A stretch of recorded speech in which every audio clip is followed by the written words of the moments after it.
What if the ideal human diet, the one that promotes health, longevity, and disease prevention, has been staring us in the face all along?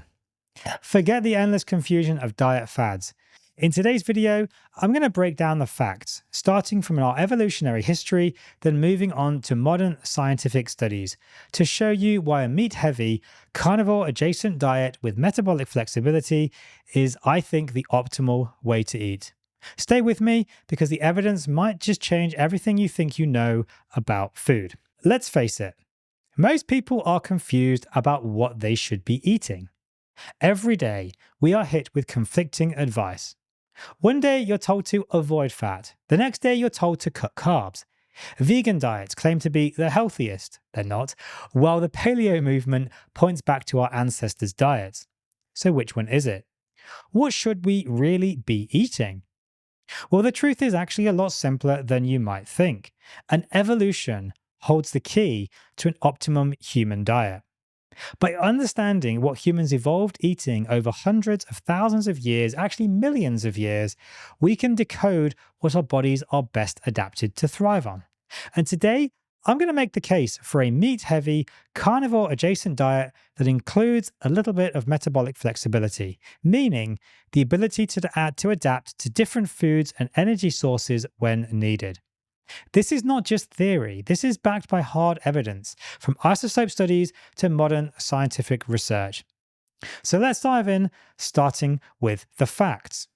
To truly understand why a meat-heavy, metabolically flexible diet is optimal, we need to talk about evolution. Evolution is the key to understanding not just what humans are designed to eat, but why this type of diet would work best for our bodies. So let's break it down. What is evolution?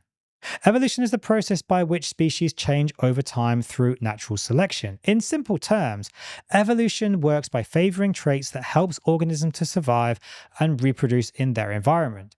These genes, these traits get passed down to the next generation and next generation, while less favorable traits or things that don't help us are often weeded out. Over hundreds of thousands, even millions of years, these small changes add up, shaping species, including humans, into what we are today. For humans, evolution was driven largely by environmental pressures. Early humans lived in harsh conditions, not like today, where survival depended on finding enough food to fuel their bodies. Those who could efficiently hunt, gather, and process the available food were more likely to survive and reproduce. Over time, of course, our bodies adapted to thrive on the foods we could most reliably obtain. This is where natural selections come into play. Our ancestors didn't have access to supermarkets, so they relied heavily on the food sources that were available to them, primarily large game animals. These animals provided a rich source of calories, protein, and fat, and our bodies adapted to digest and use those nutrients effectively. The humans who were best able to process animal fats and proteins, who could store energy efficiently, and who could endure periods of fasting or low food availability, were the ones who survived and passed on their genes. This process shaped our physiology, making us highly adapted to a meat-heavy, fat-heavy diet. Why does evolution matter though? Evolution is important because it tells us what our bodies are designed to do. Just like certain animals are designed to eat specific diets, like cows with their complex stomachs designed to digest grass, humans evolved eating a very specific combination of foods, primarily animal foods. When we try to eat outside of this evolutionary framework, we run into problems. Our bodies haven't had enough time to adapt to this modern diet, which is filled with processed grains, refined sugars, and vegetable oils. Evolution happens over hundreds of thousands of years, maybe millions, not in the span of a few generations. The rapid changes in our food environment, particularly since the agricultural and industrial revolutions, have left us with a mismatch. Our bodies are still hunter-gatherer machines, living in a world of fast food and energy drinks. What we evolved doing is best, and this is the key takeaway. What we evolved doing is what is going to be best for us, because that's how evolution works.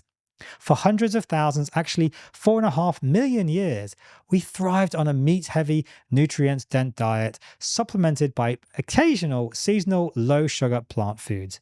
This is what our bodies are best designed to handle. Trying to radically alter that is going to cause us problems, leading to dysfunction. Evolution didn't prepare us for the excess of sugars, grains, refined carbs, and plant based diets that people are eating today.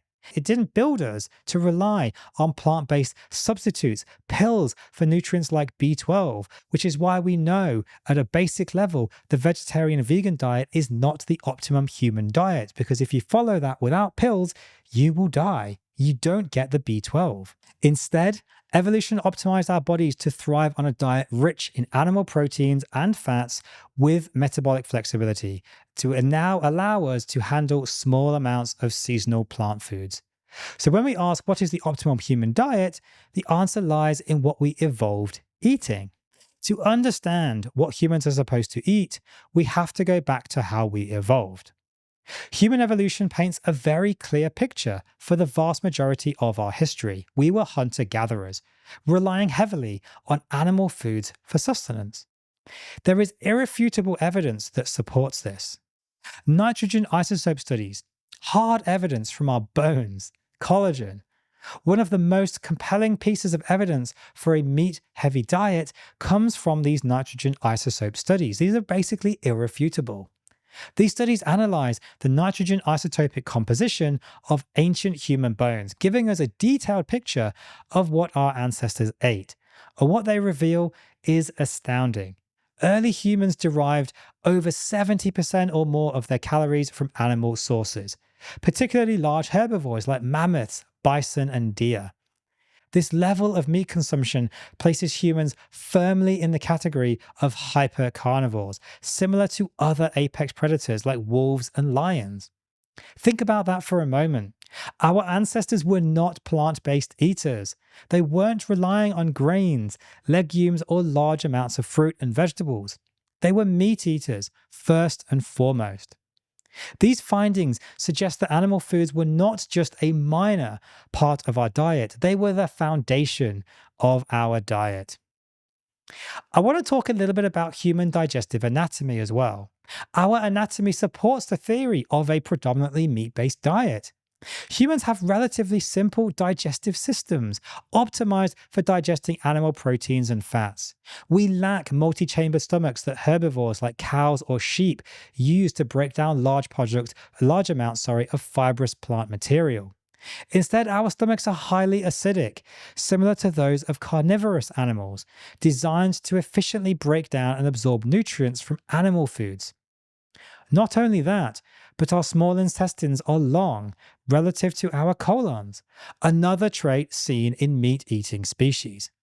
This allows us to extract as many nutrients as possible from animal-based foods, while plant-eating species like gorillas have longer colons to help them ferment fiber. I want to talk now about seasonal foraging and low-sugar plant foods. Now, this doesn't mean humans were purely carnivorous. Our ancestors did consume some plants. We know this is true, but the catch here is that they were occasional and seasonal. They were far less abundant to what they are now. Fruit, for example, was far less sugary than it is now. Apples, bananas, grapes, these have all been bred selectively to be higher and higher sugar content, bigger and bigger, making them vastly different to the wild, fibrous fruits and vegetables our ancestors probably would have eaten. Additionally, other plants like above-ground vegetables, mushrooms, and nuts were foraged when available, but they still made up a very small percentage of the overall diet. These were almost like supplements, not staples, and they were often used sparingly or in starvation periods for survival, rather than maintenance and sustenance. The takeaway here, humans evolved eating a diet that was predominantly meat-based, supplemented with very small amounts of low-sugar seasonal plant foods when available. This diet aligns with how our bodies are built, and this is what our ancestors thrived on for millions of years. I want to talk about meat next, the cornerstone of the optimal human diet, both in ancient terms and now. But the meat we eat now was different to what our ancestors probably would have consumed, and understanding that difference is important when considering what is best for our health. Meat in ancient times, millions of years ago, was far more fatty. Our ancestors hunted animals which were significantly fattier than the lean cuts of meat we're often sold today.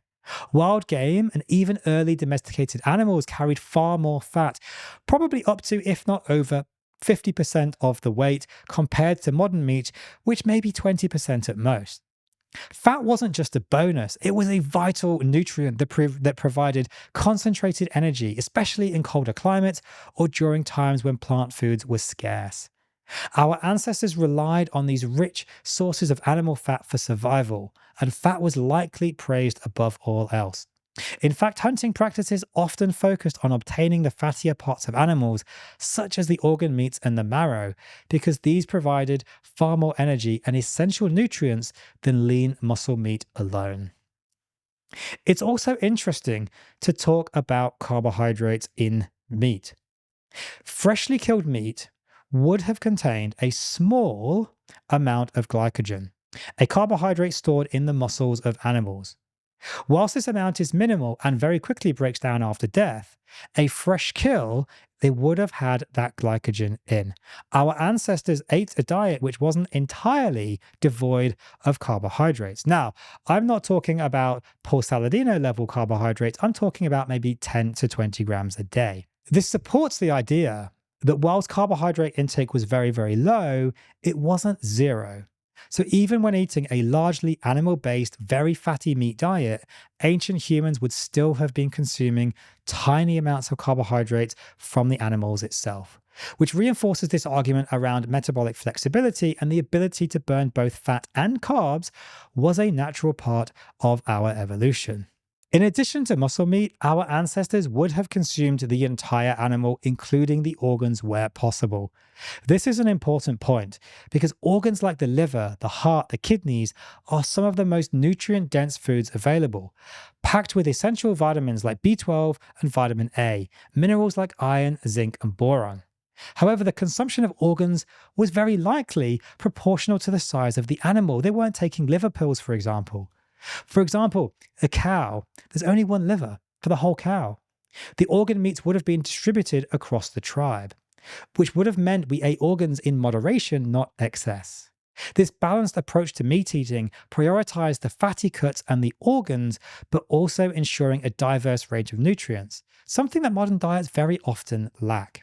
Today, we tend to eat the primarily lean cuts of meat, which strips away a significant portion of the fat and nutrients that are crucial for optimum health. In fact, even the fatty meat isn't fatty enough. If the evolutionary record is so clear, how did we get it so wrong? How did we end up with modern diets that look nothing like what we're designed to eat? Well, the short answer is that the food landscape has changed dramatically in the past few thousand years, particularly in the last century, and our bodies just haven't caught up yet. Agriculture and grain domination was the first major shift that happened. With the agricultural revolution around 10 to 15,000 years ago, for the first time in human history, humans began cultivating grains like wheat, rice, and corn. This revolution allowed us to settle down, form civilizations, and grow populations, which is all fantastic. But it also marked a drastic change in our diet. Grains are calorie dense but nutrient poor compared to animal foods that we relied on before for the previous 4.5 million years. They spike blood sugar and insulin levels, leading to a range of metabolic issues that our ancestors likely never faced. Today, processed grains form the basis of most modern diets. Think about it: bread, pasta, cereal, rice. These foods are everywhere, and they're contributing to widespread insulin resistance, obesity, and chronic diseases. The simple fact is our bodies were not designed to handle such a high load of refined carbohydrates, and the result is the health crisis we're living through now. The second major shift came with the Industrial Revolution and the rise of processed foods. In the 20th century, the food industry began producing cheap, processed foods high in sugar, refined carbohydrates, and vegetable seed oils. These ingredients are now the backbone of the standard Western diet. But here is the problem. These foods are highly inflammatory, nutrient poor, and drive chronic disease. Modern fruits is also another issue. They are often touted as being very healthy, but they have been selectively bred to contain far more sugar than wild fruits. In fact, the apples or bananas you eat today contain far more sugar than our ancestors ever consumed in a single sitting. These sugar-laden foods drive blood sugar spikes, leading to insulin resistance over time. Whilst our ancestors ate fruit seasonally and in small quantities, we now eat it all year round, contributing to metabolic issues. Perhaps, though, the most damaging shift may be the demonization of animal fats and animal meats. For decades, we were told to avoid saturated fats and red meat based on flawed studies like Ansel Keys and the Seven Country study, which falsely linked saturated fat to heart disease. The result, of course, an entire generation turned away from nutrient-dense animal foods in favor of low-fat, high-carb diets, leading to a sharp rise in heart disease, diabetes, and obesity. The result? We've traded nutrient-dense, evolutionary appropriate foods for processed grains, sugars, and oils that are simply making us sick. It's time to go back to what our bodies were meant to eat. Before, though, we get to what I think is the optimum human diet, we need to consider another important piece of the diet puzzle, which is keto, or a ketogenic diet. Keto, of course, is a low-carb, high-fat diet that mimics the eating patterns of our ancestors by forcing the body to burn fat for fuel instead of carbohydrates. This state is known as ketosis, a metabolic state where your body becomes incredibly efficient at burning fat and your liver produces ketones, which are used as an alternative fuel source, especially by the brain. Some would argue it's the primary fuel source. Let's dive into the benefits of keto, particularly for brain function and sustained energy, but also explore its potential limitations in the long term. One of the most well-documented benefits of the ketogenic diet is its impact on brain function. When you're in ketosis, your body produces ketones, specifically beta-hydroxybutyrate or BHB, which provides an alternative fuel source for your brain, others would say the primary fuel source. Unlike glucose, ketones are a cleaner burning fuel. They don't cause the blood sugar spikes and crashes associated with a high-carb diet. This is why many people on keto report improved mental clarity, better focus, and enhanced cognitive performance. And studies have shown that this is true. Studies have also shown that ketones have a neuroprotective effect, which means they can protect brain cells and may even reduce the risk of neurodegenerative conditions like Alzheimer's or Parkinson's disease. In fact, some researchers are exploring the use of ketogenic diets as therapeutic interventions for cognitive decline and brain disorders. Ketosis also helps to reduce inflammation in the brain, which is a major factor in many mental health issues, from brain fog to depression. By lowering glucose levels and using ketones as the primary fuel, the brain experiences less oxidative stress, leading to clearer thinking and more stable moods. Sustained energy and avoiding sugar crashes is another huge benefit of the ketogenic diet. When you're on a high-carb diet, your body relies on glucose for energy, which causes blood sugar levels to rise and fall throughout the day. This leads to energy spikes and energy crashes, especially after meals rich in carbs, where you might feel great for a short period of time, but then soon after experience fatigue, sluggishness, and hunger. On keto, your body relies on fat as its primary energy source. Fat is a more stable and long-lasting fuel than carbs, meaning you don't experience the sharp peaks and valleys in energy levels that come with glucose dependence. This is especially beneficial for people looking to improve endurance and maintain steady energy levels throughout the day, without needing to snack or rely on quick carbs.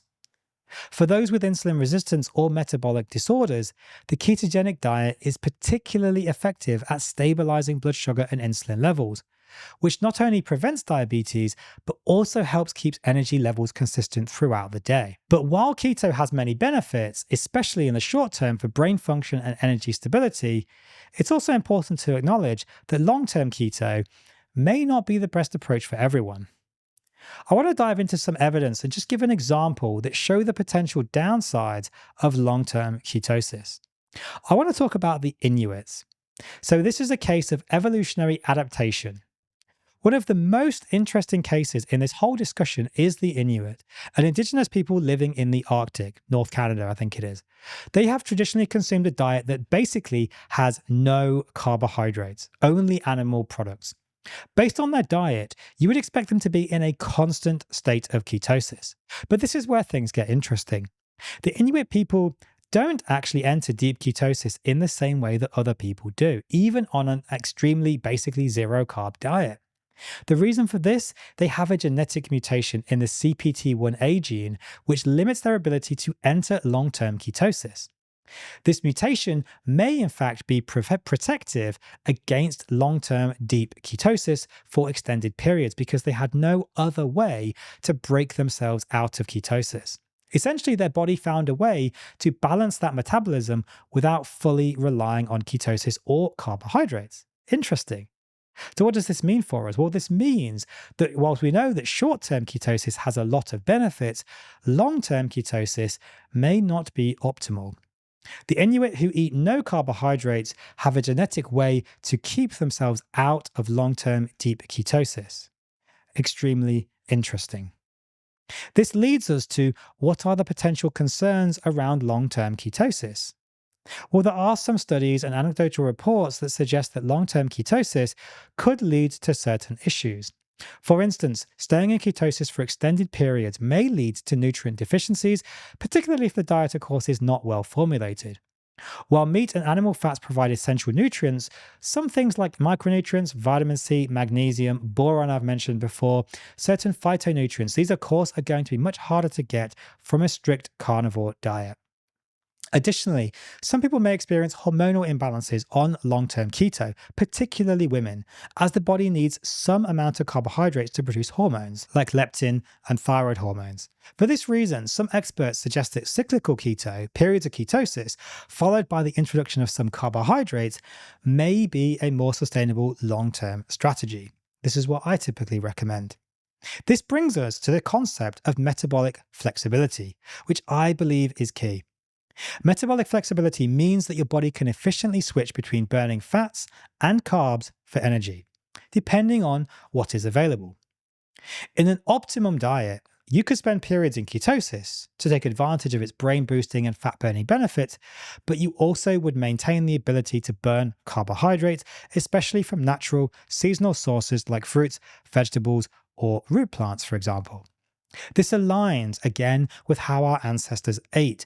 During those lean times, they likely would have relied heavily on ketosis when animal fats and proteins were the primary food source. But during warmer months in the summer, for example, when berries, fruits, and perhaps starches may have been available, they would have also consumed those, temporarily coming out of ketosis. This cyclical pattern is likely the most natural and beneficial way to approach keto, using it as a tool rather than a permanent state. And if we go back to evolution, we know our ancestors had this metabolic flexibility. We evolved doing it, so it makes perfect sense again to keep it in our diets now. So what is the solution? What is the optimum human diet? How do we correct the course and return to the diet that's most compatible with human health? Well, the truth is, nobody knows for sure. But we can approach all of the evolutionary facts and logical principles we have already discussed. And if we do, we will find that the answer lies in a meat-heavy, hypercarnivore or carnivore-adjacent approach with some metabolic flexibility to handle small amounts of seasonal plant foods when necessary. Let me explain why I think this combination works. Meat should be the core of the diet, first and foremost. It is the foundation of the optimum human diet, unequivocally. We know we have been eating 70+% meat diet. This is how we evolved. These foods are nutrient dense, providing complete proteins, healthy fats, and bioavailable vitamins and minerals like B vitamins, iron, zinc, and omega-3 fatty acids. Unlike plant products, animal foods offer nutrients in their most absorbable forms, with no anti-nutrients like phytates, oxalates, or lectins to interfere with absorption. Animal fats, in particular, are crucial for brain health, hormone production, and cellular function. Diets that are high in healthy fats, like those found in beef, eggs, lamb, and fatty fish, provide a stable, long term energy source without the blood sugar spikes caused by carbs. Now, some people assume that advocating for a meat heavy diet means being super rigid or inflexible, but that's not what I'm suggesting. I believe the optimum diet includes that metabolic flexibility because that's what we did evolutionary. It means being able to switch between burning fats and carbs for energy. This is, I think, key to survival, just as it was for our ancestors who needed to adapt to periods of food scarcity or availability. We don't really need to do this now, but given that we evolved doing it, I believe it should remain in our diet, but in limited amounts related to what we would have eaten seasonally. Whilst meat should be the foundation, clearly, incorporating occasional seasonal plant foods in moderation, like low sugar fruit, perhaps above ground vegetables that also happen to be low toxicity, or occasional mushrooms that we would have foraged, allows your body to remain metabolically flexible. But the focus remains on animal foods for long term sustained health. Seasonal foraging allowed our ancestors to supplement their diets with plant foods like berries, wild greens, and root vegetables, but only in very small amounts and only when they were available. These foods were consumed during periods when hunting wasn't as successful, or when certain plant foods ripened at specific times of the year. We did not have access to these all year round, but the modern diet, in contrast, provides high sugar fruits all year round, leading to constant blood sugar spikes and metabolic problems. The key, I think, to an optimum human diet is maintaining a focus on low carb, nutrient dense animal foods whilst incorporating very occasional seasonal plant foods sparingly to preserve that metabolic flexibility and allowing us a little bit of that plant nutrition. So, what should we actually eat? We've talked about the facts, we've delved into some logic, and I've shared my perspective. But at this point, I'm sure you're probably thinking, please just give me a practical guide. I wish it were that simple as just handing you a strict list of foods to follow, but it just doesn't quite work like that. However, I will give you a framework to get started. The core of the optimum diet, in my view, very clearly should be based on at least 70% or more from fatty meats. This is calories. And realistically, probably closer to 80 or 90, even higher percent. This leaves only very little room for other foods, and I emphasize little. When it comes to plant-based foods, the focus should be on low toxicity, natural plants in very small quantities. Think of these as occasional side dishes rather than the main event. For example, you might include a couple of mushrooms or a tablespoon of peas or carrots, but only in very small amounts. These should not be the primary component of the meal because we never lived like that. Fruit, whilst natural, is far different today than it was in our evolutionary past. Modern fruits have been bred to be much sweeter, with higher sugar content than what our ancestors would have encountered. If you do include fruit, it should be in very limited quantities.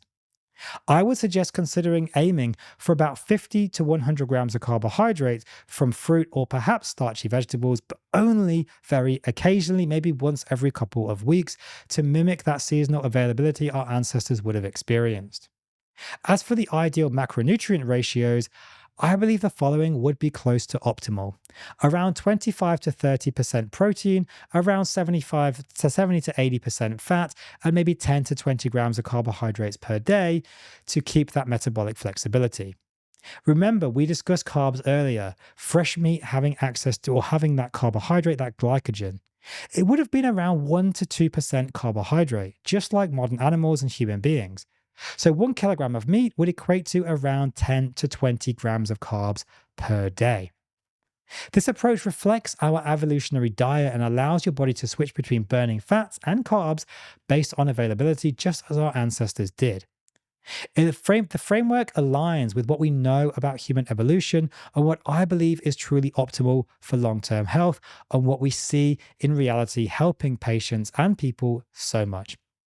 So, to sum it all up, the optimum human diet for human health is a meat-heavy, nutrient-dense diet that incorporates metabolic flexibility, allowing for the occasional consumption of seasonal plant foods.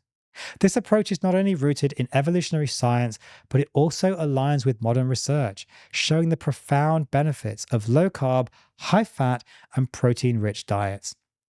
We evolved as meat eaters, and whilst our ancestors did forage for small amounts of plant foods, their primary source of calories unequivocally came from animal products.